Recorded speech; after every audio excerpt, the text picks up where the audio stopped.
Për këtë zhvillim të fundit sa e takon Bashkisë Saran dhe Komisariatit atje, do të kemi diskutime me Fation Softën, ish drejtues i lartë i Policisë së Shtetit, ekspert i sigurisë. Faleminderit që me ne.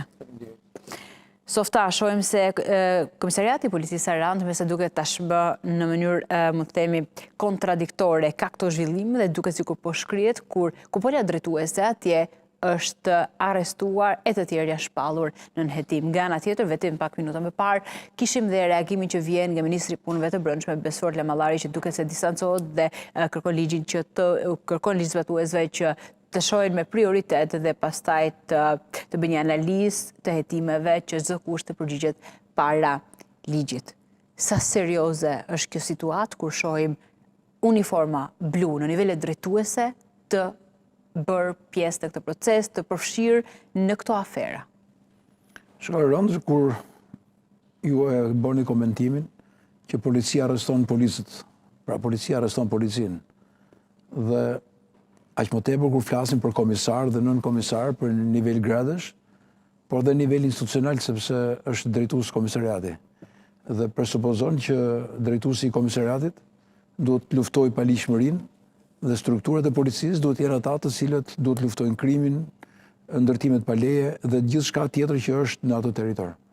Dhe po ndodh në një zonë me presion, ku zona ka një rëndësi shumë për sa i përket turizmit, dhe aq më tepër që ndërtimet pa leje në këto zona, Saranda, Ksamili dhe zonat përreth, janë shumë sensitive për shkak të atij kaosi që është ndërtuar ndërkohë, ndër vite në këtë zonë.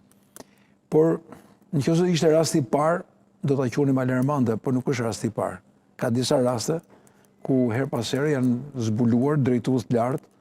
Kujtojmë operacionin Flak në det, kur shefi i komisariatit ishte ai që merrte pjesë, kur silledhoi një operacion të përbashkët Itali-Shqipëri midis strukturave, dal nga përgjimet, ku ishin përfshirë dhe shefi i komisariatit.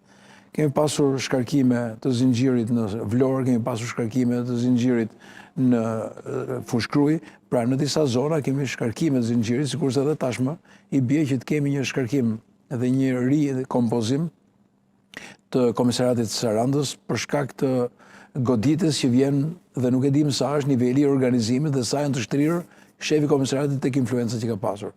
Po ta shikosh nuk është mos veprim policor, por është një strukturë e ngritur me shumë kujdes, ku kemi në përbërje shefin e komisariatit, një inspektor zone dhe një person tjetër i cili është i pjesës krimit ekonomik, të cilët duhet të evidentojnë këtë gjë.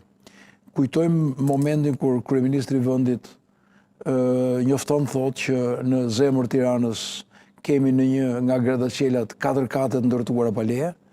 Kujtojmë momentin kur ish ministri Brendshëm Çuçi bashkë me një punojse shkojnë në një pallat afër me Symshyrit dhe thonë ky pallati këtu është pa leje. Pra gjitha këto janë gjëra të cilët nuk evidentohen në momentin kur vendosen tullat dhe kur fillon paligjshmëria, por shkojmë tek momenti kur kanë përfunduar dhe evidentojmë paligjshmërinë. Dhe kështu unë nuk do ta shikoj këtë brenda komisariatit të Sarandës, por do ta shikoj brenda strukturave lokale të qytetit Sarandës. Ka prefekt, prokuror bashkie, po institucione të tjera, si kanë funksionuar. Implikohen këto indirekt? Nuk e di, kjo është për të hetuar apo jo. Dhe kur themi duhet hetohet, duhet shkojmë drejt asaj që kush është pas tyre. Janë vetë këta, drejt për drejt, apo ka dhe persona të tjerë, të cilët mund të kenë krijuar presion ose mund të jenë përfshirë drejt për drejt. Pra, do ta gjykojmë nga pushteti lokal pesha dhe rëndësia. Dhe sa mund të jenë të mbështetur ose sa ato janë të paditur, po themi për ndërtime pa leje. Si ka mundësi që inspektorati i zonës, bashkia, prefekti nuk e kanë ditur që po bëhen ndërtime pa leje. Dhe pas ka qenë një shef komisariati i cili çfarë ka marrë në shkëmbim, do marrë një apartament. Apo aty dyshohet edhe për bashkëpunim me grupe kriminale, sepse dyshimi për struktura të cilët bëjnë ndërtimin dhe mund të jenë të lidhura me krimin. Është moment apo është këmbana e alarmi për të parë gjitha strukturat policore në rang kombëtar me një vëmendje të shtuar, apo kur flasim për zonat e Bregdetit gjithmonë ka dyshime dhe janë gjithmonë ato prioritet për të parë, për të analizuar dhe nga autoritetet qendrore? Kaq shumë këmbana ka në këtë vend, sa që duhet ishin shemb gjithë to pa ligjshmëritë. Po këmbanat janë bërë si shprehje mediatike që themi a janë këto këmbana alarm. Këmbana alarm janë, por unë vlerësoj drejtorin e përgjithshëm të policisë, i cili në momentin që mori detyrën e nisi nga vetja dhe tha, do të pastrojmë radhët tona të policisë nga inkriminimi. Se nëse nuk rregullon shtëpinë tënde, nëse nuk rregullon institucionin, çfarë do të rregullosh? Si do ta zgjidhësh? Të bëjmë një sqarim të kjo? Po. Nisi me këtë artikulim që me të drejtë e citon, por pati ndryshime rrënjësore sa e takon drejtuesve. Pra kishte ndjetë të sistemi drejtues policisë së shtetit tek drejtuesit e qarqeve në rang kombëtar. Fakti që dikush është shkarkuar dhe është emëruar dikush, do thojë që ka qenë inkriminuar, se besoj kjo është shumë e rëndë për ta thënë, apo është e kundërta për shkak se nuk ka arritur objektivat e vendosura nga niveli drejtues, është shkarkuar. Ndryshimet që drejtori i përgjithshëm inicioi dhe bëri, i kam interpretuar si një ndërtimi i skuadrës besimit. Dhe ndryshimet nuk erdhën ke drejtuesit e qarkut, po erdhën tek nëndrejtorët. Dhe roli i nëndrejtorit është shumë i rëndësishëm, sepse është një kontroll i drejtë për drejtë i strukturës, është i vetmi person që mund të njoftojë në mënyrë direkte, jo vetëm thjesht në mënyrë institucionale, drejtorin e përgjithshëm lidhur me efektivitetin dhe se si kjo strukturë funksionon. Funksionon apo edhe çalon ka problematika, ka dekonspirime? Shiko, vetë policia ka probleme. Patjetër që është një strukturë e madhe, ku her pas here është akuzuar dhe jo vetëm, por është edhe goditur, si nga spaku, nga faktori ndërkombëtar, përfshirja e tyre edhe dyshimet, qoftë në call centrat mashtrimeve që kanë krijuar me qytetarët evropian, pra përfshirja në parcelat e drogës, përfshirja në trafiqe të ndryshme, përfshirja në lidhje me grupet kriminale, përfshirja në ndërtimet pa leje. Pra në gjitha këto tregonte një herë që ka probleme. Por unë mendoj që ka ardhur koha Shqipëria të ndërtojë jo vetëm ato që ne kemi sot, pluralizmin politik, po duhet ndërtojë dhe pluralizmin policor. Sa e vështirë është? Nuk është e vështirë, duhet ta ndërtojë siç i kanë ndërtuar dhe siç i kanë dhe funksionojnë sot në vendet e Bashkimit Evropian. Ka një gjë, zëvendësimi i tyre dhe ndjesja të ndërpresë dhe marrja e të rinjve, rekrutimi, fakti që kemi mbase pak interes nga të rinjt për të bërë pjesë e strukturave policore për studiuar dhe pastaj për qenë në radhët e policisë, për shkak dhe të pagesave që ti di shumë mirë se si funksionojnë dhe ku calon sistemi, mbase dhe hezitojnë. Nga ana tjetër, dalja nga këto që arrestohen, që shkarkohen, që distancohen nga nivelet drejtuese, zbresin në nivelet drejtuese të policisë, në grada, apo distancohen komplet me urdhër dhe me vendim nga strukturat e policisë së shtetit? Kemi arrestimin dhe pezullimin e tyre. Arrestim dhe pezullim. Dhe një deklarat, nuk e di është zyrtar apo jo, nga drejtori i përgjithshëm që thotë mund të përjashtohen nga radhët e policisë së shtetit. Sigurisht që ato do të përballen gjykat me prova, sepse duhet ta provojnë që gjithë kjo paligjshmëri ka ndodhur dhe ato janë përgjegjëse drejt për drejt. E shpeshherë kanë dhe koste ekonomike kur fitojnë procesin gjyqësor. Po, dhe mund të kthehet dhe thotë që shiko, unë vërtet më përjashtova nga radhët e policisë, por unë nuk ma vërtetove me prova që unë jam implikuar. Pra ky do të jetë një proces gjyqësor. Por ne po flasim për fenomenin, për problematikat që ka dhe çfarë duhet bëjmë. Shpeshherë ka dalë nga përgjimet në Sky Encrochat, përfshirja e personave të cilët janë të implikuar në aktivitet kriminal.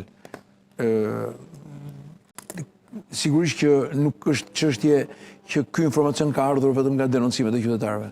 Do të kesh prova, të cilët me siguri do jenë mbledhur, të jenë të besueshme, që kur shkosh në një proces gjyqësor dhe ata shkojnë në një proces gjyqësor, të provosh fajsin, të provosh shkeljen që i kanë bërë betimit në strukturën policore, dhe kjo është një element pozitiv për të goditur edhe për të rikthyer besimin tek publiku. Nëse nuk e rikthen besimin tek publiku, që shpeshherë ka lëkundje, atëherë kjo do të ishte forca e ringritjes, po themi nga drejtori i përgjithshëm i strukturës policore për të rikthyer tek besueshmëria ndaj saj.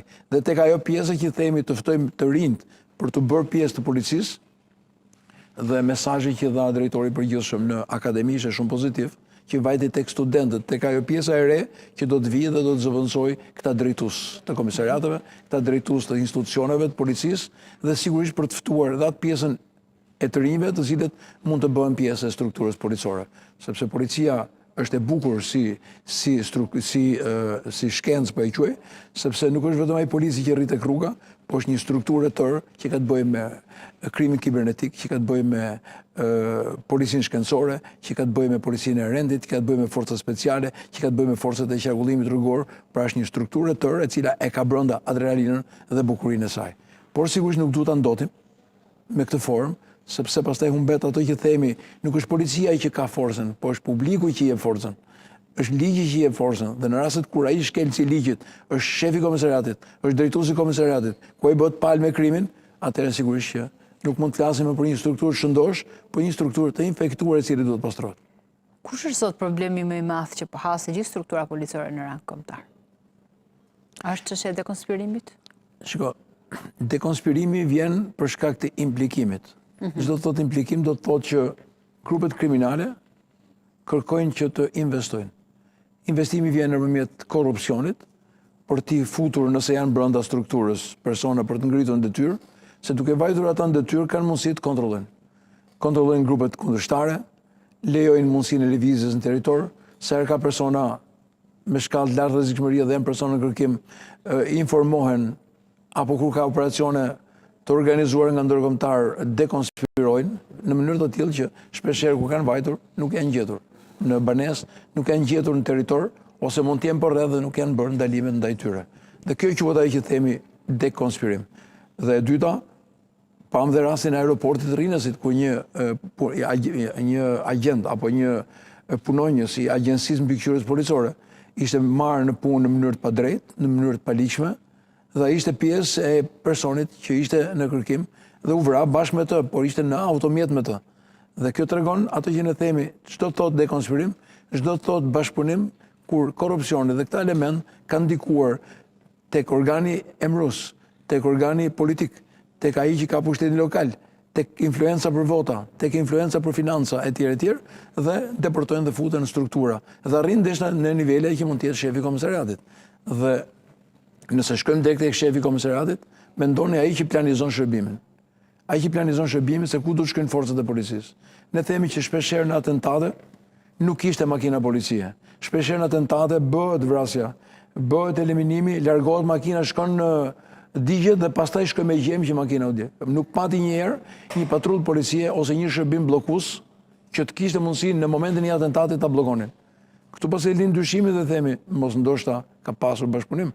Se si është e mundur në mes ditës, rasti i aeroportit, si në mes ditës rastit e vrasjes në Vlorë, kemi pasur të njëjtat skema.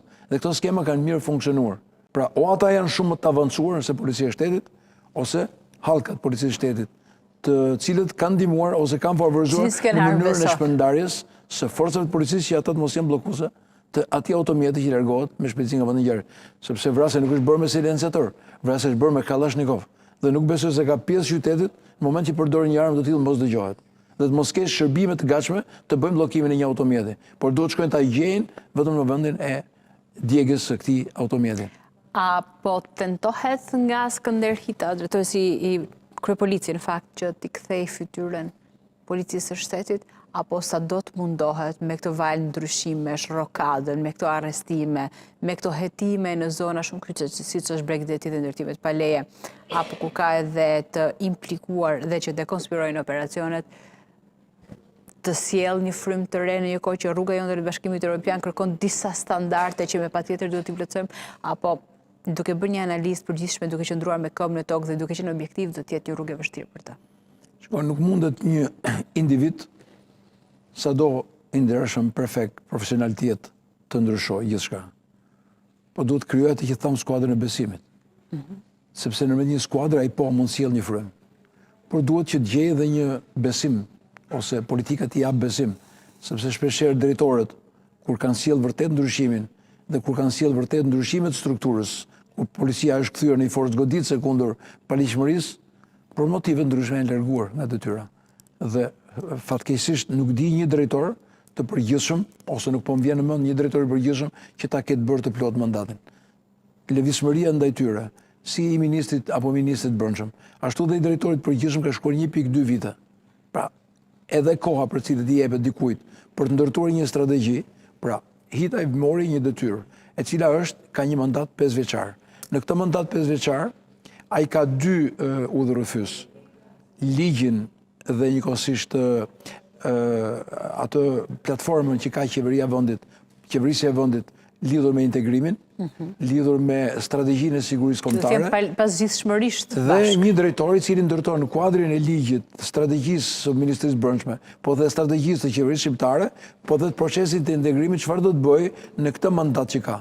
Pra çfarë do të bëjë në 100 ditë e para, çfarë do të bëjë në vitin e parë dhe çfarë do të bëjë në fund të mandatit të tij. Po nëse mandati mund të ndërpritet, urojmë të mos ketë fatin e drejtorëve të tjerë, po ta lejmë drejtorin e përgjithshëm ta kryejë funksionin dhe detyrën e tij. Atëherë do të kishim një ndryshim të paktën të mentalitetit të drejtimit të Ministrisë Brendshme, ku politika nuk do të fuste duart dhe politika nuk do të fuste ato drujt në këtë lumë që ta lejë të qetë për të punuar. Me këto ndryshime që kanë ndodhur që në muajt e parë, që javët e para duhet thënë të detyrës së tij, mendon se do të jetë pak më i gjatë se të tjerët dhe ndikimi i tij apo serioziteti me të cilin ai po procedon, mendon se do të ndikojë edhe në struktura të tjera në nivel lokal për ta parë punën më me seriozitet? Unë e nisa në fillim duke thënë që Shqipëria ka nevojë për pluralizëm policor, që ta shpjegoj. Për shembull, nëse do të kishim gjandarmerinë dhe policinë, është një pluralizëm. Nëse do të kishim shërbim informativ, linja A dhe linja B ka një pluralizëm. I kanë vende tjera. Struktura paralele. Po janë paralele, janë institucione. Për shembull, Ministria e Brendshme ka Policinë e Shtetit, Gjandarmerinë e ka Ministria e Brendshme. E ka Ministria e Mbrojtjes. Pra nuk janë paralele, kur janë paralele duket sikur janë dy drejtorë, duket sikur janë dy nuse në një shtëpi. Jo, janë dy institucione dhe kontrollin e territorit e kanë të dyja. Njëra ka kontrollin e territorit në shkallë vendi dhe tjetra ka pjesën më urbane. Por ama në momentin që ka një ngjarje në objekt, kush arrin i pari me ngjarjen? Mund të arrin xhandarët e me xhandarmeria, nëse arrin policia e merr policia. Por ama nëse mund të jetë i korruptuar, shefi i komisariatit nuk mund të jetë dhe shefi i xhandarmerisë, se në të kundërt pastaj është korruptuar shteti. Atëherë në këtë kuptim mund të rritet shkalla e besueshmërisë për atë që themi pluralizëm policor. Dhe kjo ndihmon. Është dhënë si ide tek autoritetet tona kjo e dy fronteve, xhandarmeri dhe polici? Po, apo është e vështirë për t'u implementuar? E ka në ato vende ku ne aspirojmë. Unë kam bërë një debat gjatë në fillim, kur ka qenë edhe Çuçi ministër, që e ka Turqia dhe Turqia po heq, jo. E kanë gjitha vendet e Bashkimit Evropian. E ka Italia, e ka Franca, e ka Vatikani, e ka Spanja, e kanë rumunët, pra e kanë gjithë, Belgjika, e kanë gjithë këtë sistem. Atëherë pse mos jetë dhe ky model në Shqipëri? Do të ishte në ndihmë, po themi, edhe të një force, e cila është forcë kazerme, po e quajmë xhandarmerinë, dhe forcë civile, pavarësisht nga uniforma, policia e shtetit. Pra të dyja këta kanë të njëjtin qëllim, kontrollin e territorit, goditjen e paligjshmërisë. Dhe do të ishte diçka më pozitive që do t'i vlente shtetës drejtës. Dhe do të godiste shumë më tepër, sepse nuk mundet në të njëjtën kohë. Ple dhe konkurenca, pse xhandarët punojnë më shumë dhe policia punon më pak. Pra edhe kjo do të nxiste nëpërmjet konkurrencës, do ta bënte më pozitive dhe më, sepse shpeshherë kur nuk ta zgjidhë policia mund t'i drejtohet xhandarmerisë. Dhe kështu që në një farë mënyrë nuk mund ndodhi që nuk funksionojnë këto struktura. Nëse do të implementohet, pra do të qihet si alternativë në një kohë që data apo projekcioni që ne kemi vendosur për Shqipërinë në Europë është shumë afër dhe ndryshimet duhet të ndodhin dhe jo vetëm vetëm ndryshime, po ndryshime të qëndrueshme që edhe të implementohen. Do të qihet me një sy pak më serioz tani nga autoritetet kjo gjë? Shiko, autoritetet kanë disa projekte, siç kanë dhe një projekt edhe për policinë bashkiake. Edhe aty duhen të bëjnë ndryshime. Për shembull, ndryshimet duhet mos varet më drejtori i policisë bashkiake nga krye bashkiaku, por duhet varet nga një drejtor i përgjithshëm. Dhe të jetë një shtrirje territoriale, pra duket sikur kryen, në vend që të kryen xhandarmerinë, po kryen policinë bashkiake. Por policia bashkiake nuk mund të arrijë kurrë në ato nivele, nuk mund të ketë ato nivele dhe nuk mund të ketë ato funksione. Policinë bashkiake bën mirë ta fusin për të mbajtur trafikun në qytet, ta lehtësojnë policinë e shtetit dhe të merren pikërisht duke forcuar këtë strukturë për goditur paligjshmërinë. Dhe këto detyra, të cilët shpeshherë e lodhin policinë, ti ketë policia bashkiake. Mirë, po këto janë disa reforma të guximshme që duhet bëjmë dhe disa reforma të cilët duhet të orientohemi nga ylli jon polar Bashkimi Evropian.